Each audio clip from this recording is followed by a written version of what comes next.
Dans 48 heures, le Cameroun choisit son destin. Les dernières heures avant le scrutin présidentiel s'annoncent décisives. Meeting de dernière minute, appel à la mobilisation, tensions et promesses se multiplient à travers le pays. Bonjour à toutes et à tous et bienvenue dans votre revue de presse du vendredi 10 octobre 2025 proposée par ekiosque.cm, la plateforme où vous pouvez retrouver tous vos journaux préférés à 50% de réduction directement en ligne. L'œil du Sahel ouvre cette revue avec un dossier politique de fond, présidentiel 2025, le poids incontesté du Grand Nord. Le journal met en lumière l'influence décisive de cette région dans la prochaine élection. Mutation place la campagne présidentielle au centre du débat.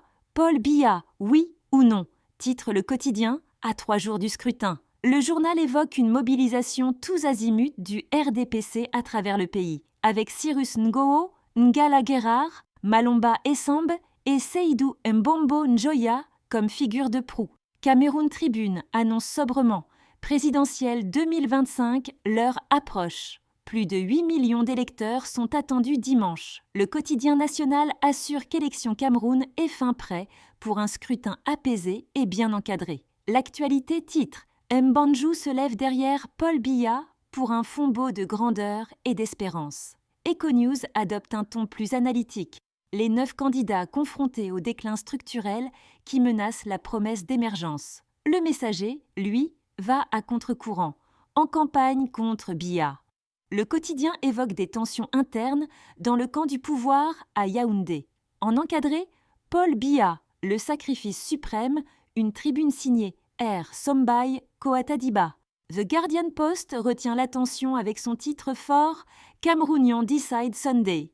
À la veille du scrutin, le quotidien anglophone appelle à tenir l'armée à l'écart du processus électoral et détaille la campagne effrénée du RDPC menée dans plusieurs localités. Enfin, le soir Tri-Hebdo clôture cette revue avec une couverture très politique. Manaouda Malachi fait plier l'opposition dans un duel d'anthologie.